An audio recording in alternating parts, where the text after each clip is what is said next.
नमस्कार, आप देख रहे हैं A1 उत्तर प्रदेश और आपके साथ मैं हूं आयुषी मेहरची। बुलेटिन की शुरुआत करेंगे इस वक्त की हेडलाइंस के साथ। गोरखपुर में जनता दरबार का आयोजन, सीएम योगी ने सुनी लोगों की फरियाद, अधिकारियों को दिए आवश्यक दिशा निर्देश। वहीं गौशाला का किया निरीक्षण।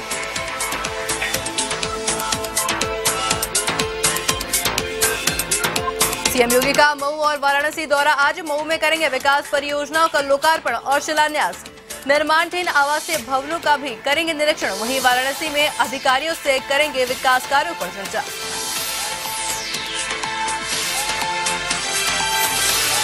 बुलंदशहर में किसानों ने किया राज्यपाल सत्यपाल मलिक का स्वागत। किसान यूनियन ने राज्यपाल को पीएम और राष्ट्रपति के नाम सौंपा ज्ञापन। राज्यपाल बुलंदशहर में छात्र छात्राओं के सम्मान समारोह में पहुंचे थे।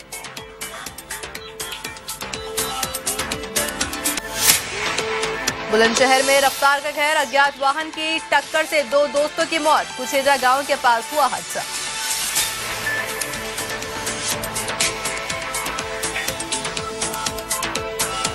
शाहजहांपुर में तेज रफ्तार स्कूली बस ने छात्रों को मारी टक्कर। हादसे में साइकिल सवार एक छात्र की मौत, दूसरे की हालत गंभीर। पुलिस ने स्कूल बस को किया जब्त।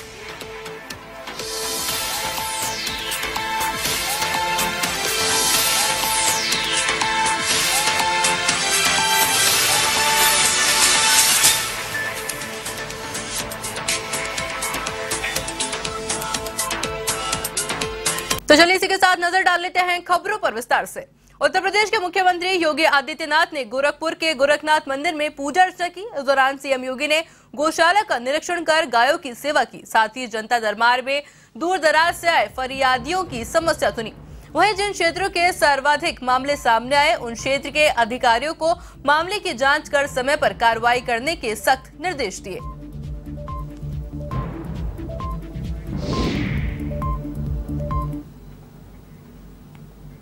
उत्तर प्रदेश के गोरखपुर में आजादी के अमृत महोत्सव के तहत कार्यक्रम का आयोजन जारी है। इसी को लेकर संकल्पना से सिद्धि तक विषय पर व्याख्यान सत्र का आयोजन हुआ, जिसमें मुख्यमंत्री योगी आदित्यनाथ ने शिरकत की।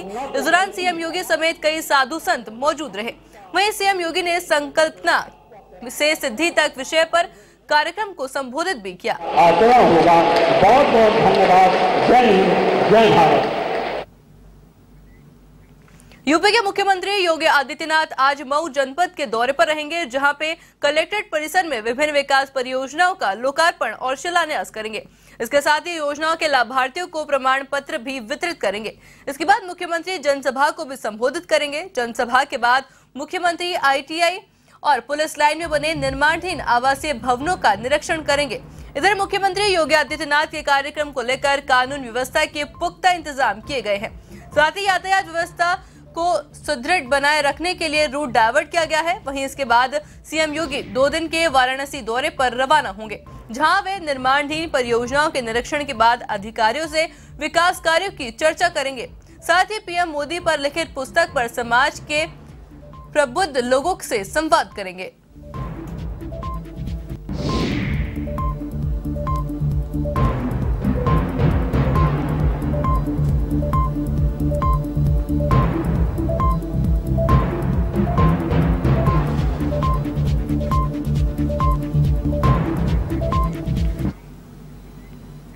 इसी के साथ इस वक्त की बड़ी खबर आपको बता रहे हैं, जहां सूखे की समस्या को लेकर सीएम योगी का बड़ा फैसला सामने आया है।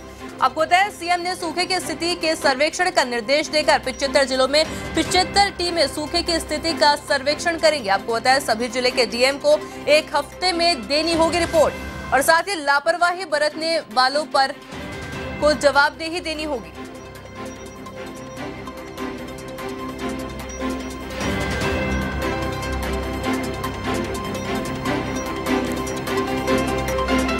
साथ ही आपको जानकारी दें, उत्तर प्रदेश के 62 जिलों में हुई औसत से कम बारिश।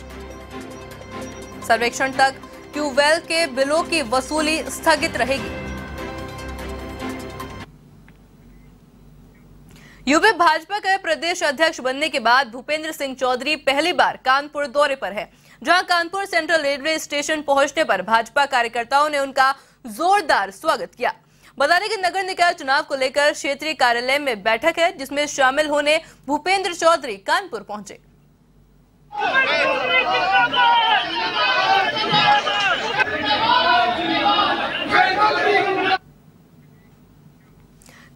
यूपी के सीतापुर से है, जहां राज्य मंत्री प्रतिभा शुक्ला ने राजकीय इंटर कॉलेज में राष्ट्रीय पोषण महीने का शुभारंभ किया। उन्होंने महिलाओं की गोद भराई की और बच्चों का अन्नप्राशन कर उनको खीर खिलाई। आपको बताएं, साथ ही 2 बच्चों का जन्मदिन भी मनाया गया। उन्होंने आंगनबाड़ी कार्यकर्ताओं का भी आभार व्यक्त किया।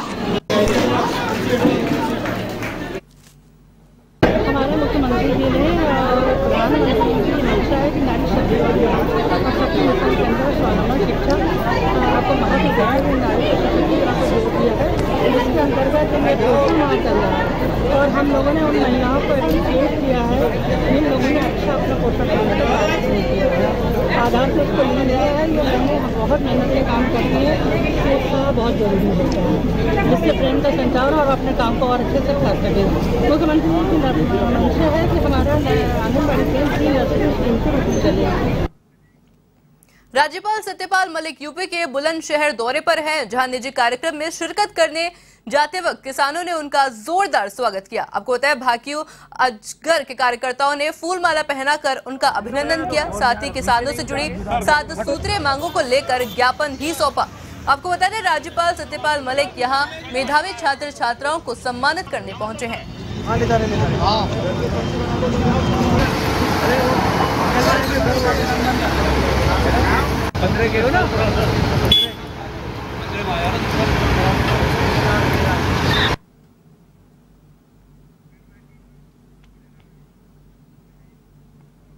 खबर महोबा से है, जहां मुख्यालय के कबरई ब्लॉक सभागार में प्रधान संघ की बैठक आयोजित हुई, जिसमें बतौर मुख्य अतिथि प्रधान संघ के राष्ट्रीय कार्यकारी अध्यक्ष मौजूद रहे। इस मौके पर प्रधान संघ के कार्यकारी अध्यक्ष हरस्वरूप व्यास ने अपने विचार व्यक्त करते हुए प्रशासन के खिलाफ जमकर हल्ला बोला। उन्होंने कहा कि गांव में गौशाला बेहद ही कम है और अन्ना मवेशियों की तादाद बहुत ज्यादा है, जिसके चलते ग्राम प्रधानों के सरकारी उपेक्षा के चलते खासी मुसीबतों का सामना करना पड़ रहा है। साथ ही समस्या का समाधान नहीं होने पर बड़ा प्रदर्शन करने की चेतावनी दी। आदरणीय श्री रामचंद्र मिश्रा जी, जिला प्रभारी आदरणीय व्यास जी, हमारे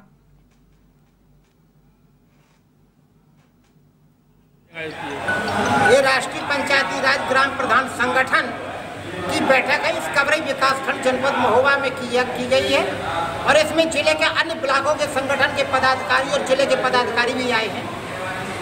बैठक का उद्देश्य है कि काफी समय से प्रधानों का उत्पीड़न हो रहा है। सरकार द्वारा भी तमाम आदेशों में और अधिकारों में कटौती की जा रही है। गौशालाओं में अप्रैल से अभी तक का धन नहीं आया है। गौशालाओं की संख्या गांव में कम है, पशुओं की संख्या अधिक है। गांव वाले प्रधान से लड़ते हैं। ग्राम समाज की जमीन का कहीं भी अतिक्रमण का अगर शिकायत करता है प्रधान, तो पुलिस उसको तत्काल नहीं रुकवाती। एसडीएम से स्टे ऑर्डर को कहती है, जब तक स्टे ऑर्डर आता है अवैध निर्माण हो जाता है। एक्ट के हिसाब से वो उत्तरदायी ग्राम प्रधान है।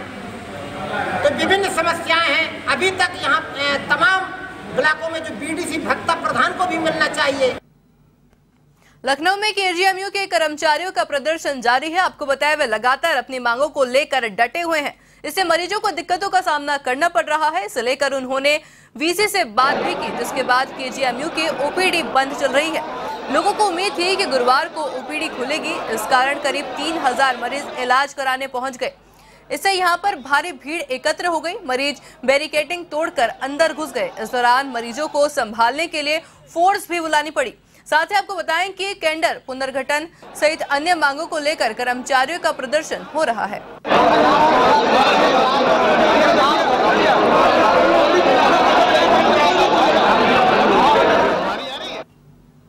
लखनऊ के केजीएमयू पे मौजूद हूँ। आपको बता दें, जिस तरीके से कर्मचारियों का प्रदर्शन चल रहा है, लगातार अगर हम बात करें तो लगातार मांगों की बात चल रही। मांग लगातार जो मांगे हैं वो कहीं ना कहीं अभी भी उस पर बात चल रही। आखिर किस तरीके से मांगे हैं और क्या है।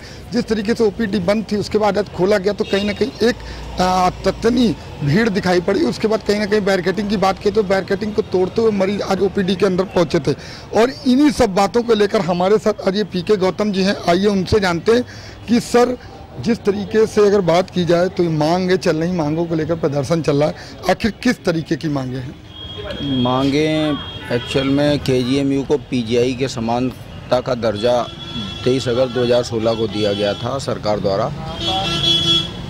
भत्ते तो मिल गए, लेकिन वेतनमान और कैडर का काम, संवर्ग पुनर्गठन का काम जो है अभी भी लंबित पड़ा हुआ है। 6 साल से करीब 350-400 कर्मचारी 6 साल में रिटायर हो गए, जो उसका कैडर पुनर्गठन का लाभ नहीं पाने की वजह से बिना प्रमोशन पाए रिटायर हो गए। उनको पेंशन में भी नुकसान हो रहा है। कार्य चल रहे हैं, लेकिन कार्य जो चल रहे हैं उनका निष्कर्ष निकलना चाहिए। निष्कर्ष के लिए इस कुछ प्रशासन को जो सीरियस होकर के पैरवी करनी चाहिए मुद्दों पर, और कुछ कर्मचारी के चुने हुए नेताओं द्वारा की जानी चाहिए, लेकिन उनके रवैये उदासीन हैं। इसलिए 6 साल से कर्मचारी त्रस्त है और उन पर कोई भरोसा किया जाने लायक नहीं। जिस तरह से बात किया जाए तो अभी बात किया गई, हमारे साथ कर्मचारी थे जिन्होंने बताया कि लगातार मांगे चल रही, जो अगर हम बात करें तो पीजीआई के बराबर वेतनमान की बात की जा रही है, और उनका साफ कहना है कि 6 सालों से लगातार मांगे की जा रही हैं। बार बार प्रदर्शन होता है, लेकिन कहीं ना कहीं उन प्रदर्शन पर खोखला दिखता हुआ और कहीं ना कहीं उस पर समझा बुझाकर फिर मना लिया जाता है कि आपकी मांगे पूरी। लेकिन लगातार जब 6 वर्ष से मांगे नहीं पूरी हुई, तो अब उनका यही साफ कहना है कि आज फिर प्रदर्शन किया गया। जिस तरह प्रदर्शन किया गया तो उम्मीदें यही जताई जा रही कि जो मांगे हैं वो मांगे पूरी होती हुई नजर आएंगी। लेकिन अब सवाल ये उठता है, देखने वाली बात यह है कि वाकई जो इन लोगों की मांगे हैं वो मांगे किस हद तक पूरी होती हैं और कब तक ये मांगे पूरी होती हुई नजर आएंगे। वीडियो जर्नलिस्ट सनोज शर्मा के साथ मैं जय त्रिपाठी, A1 टीवी लखनऊ। खबर लखनऊ से है, जहां ठाकुरगंज क्षेत्र के रॉकलैंड हॉस्पिटल की लापरवाही से एक बच्चे की मौत हो गई। वहीं पीड़ित परिजनों ने हॉस्पिटल पर गंभीर आरोप लगाते हुए कहा कि हॉस्पिटल ने काफी देर तक बच्चे की मौत की सूचना नहीं दी और डॉक्टरों ने मौत के बाद भी पिता को ब्लड लाने के लिए कहा। परिजनों का आरोप है कि बिल जमा न होने के कारण हॉस्पिटल ने बच्चे की मौत की सूचना नहीं दी। वहीं सूचना पर पुलिस मौके पर पहुंची और अस्पताल और परिजनों के समझौता कराया।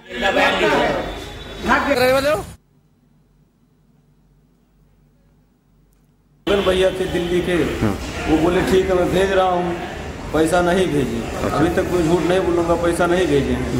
उसके बाद जो है बाद में हुआ गया अंदर जाने के लिए, बच्चे को देखने के लिए, तो ये क्या बोले कि 11 ही बजे बच्चा एक्सपायर हो गया। 11 बजे बताना चाहिए था ना कि बच्चा तुम्हारा एक्सपायर हो गया। 11 बजे, हम तो 11:30-12 बजे लगभग ये बोले कि तुमको बिलेट अपना निकलवा के लेके आना है, बस और कोई दिक्कत नहीं है। लखनऊ में पारा मोहन चौकी क्षेत्र के अंतर्गत बुद्धेश्वर के पास डग्गमर बस से खड़े होने से जाम की समस्या हो गया होता है, जिससे राहगीरों को आने जाने में दिक्कत हुई। तो वहीं जाम लगने के कारण राहगीरों और ऑटो चालकों में रोज मारपीट की समस्या देखने को मिलती है। इसके बावजूद भी पुलिस और ऑटो और बस स्टैंड नजर नहीं आते, जबकि हाईकोर्ट का सख्त आदेश है कि डग्गमर बस की राजधानी के अंदर संचालित नहीं होने दिया जाए। इसके बावजूद भी बुद्धेश्वर से मोहान के लिए डग्गमर बस फर्राटे से भर रही है। गैर जनपद का परमिट होने के बाद भी ये वाहन लखनऊ जनपद में दौड़ रहे हैं। यूपी के बुलंदशहर में रफ्तार के कहर ने 2 दोस्तों की जान ले ली।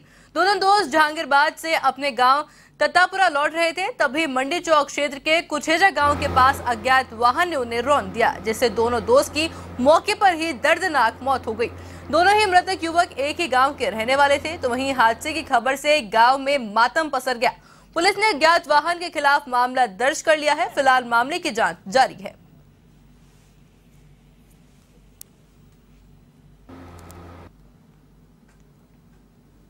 यूपी के शाहजहांपुरा में तेज रफ्तार स्कूल बस ने साइकिल सवार 2 छात्रों को अपनी चपेट में ले लिया।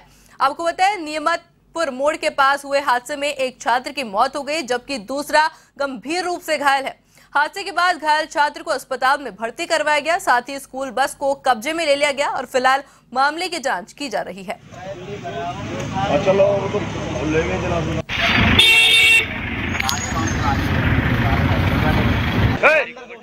बड़ा भारी वीडियो का जाट बनने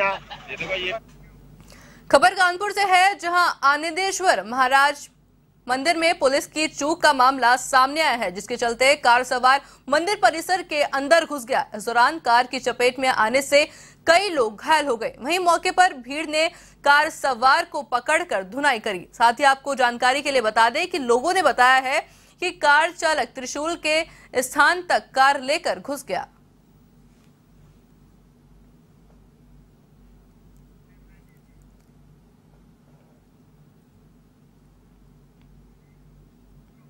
यूपी के गोरखपुर में अपराध की रोकथाम को लेकर पुलिस ने विशेष अभियान चलाया है। इसके चलते पुलिस ने पशु क्रूरता के मामले में वंचित 2 आरोपियों को गिरफ्तार किया। इस दौरान पुलिस ने 20-20 हजार इनामी राशि वाले दोनों अभियुक्तों को गिरफ्तार कर उनसे अवैध तमंचा, चोरी की बाइक और कारतूस बरामद किए हैं।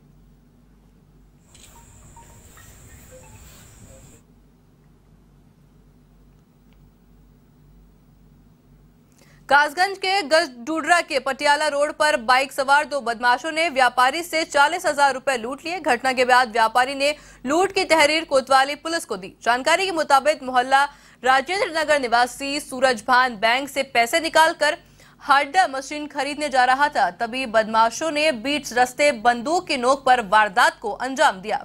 फिलहाल पुलिस मामले की जांच कर रही है।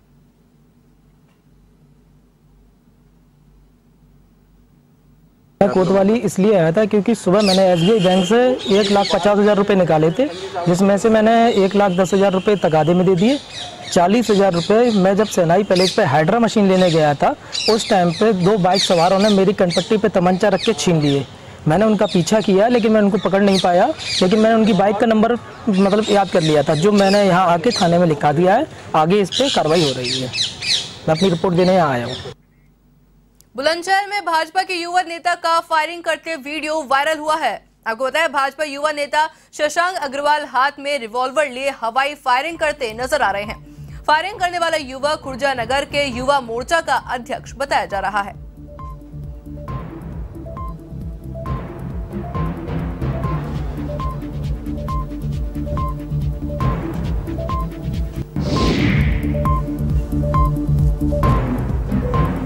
मारते हैं।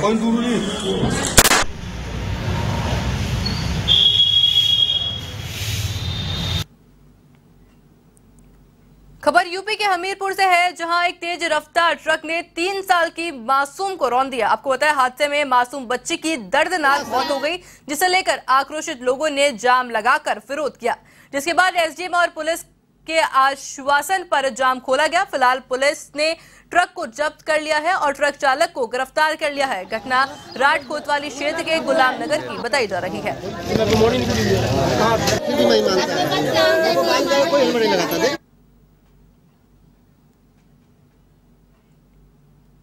यूपी के हापुड़ स्थित गोल मार्केट पर क्रॉकरी की दुकान में भीषण आग लग गई। अचानक लगी आग से मौके पर हड़कंप मच गया।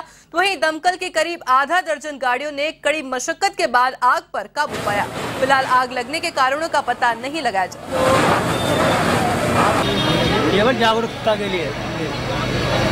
भाई साहब, काम खराब बहुत मामला कह रहा है, तो ये बहुत हो गया। गोरखपुर के चुलुआताल स्थित फतेहपुर गांव में एक भूमाफिया ने फर्जी दस्तावेज के सहारे वृद्ध महिला की जमीन हड़प ली।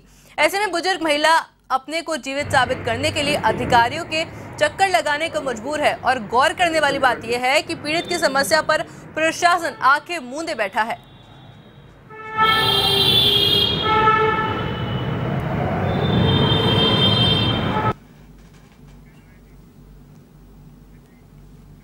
उत्तर प्रदेश के बस्ती में धूमधाम के साथ गणपति विसर्जन का आयोजन हुआ। इस दौरान हरिया बाजार में भक्तों का सैलाब उमड़ पड़ा, तो वहीं ढोल नगाड़ों के साथ गणपति की प्रतिमा का विसर्जन हुआ। इस दौरान चप्पे चप्पे पर पुलिस प्रशासन मुस्तैद नजर आया।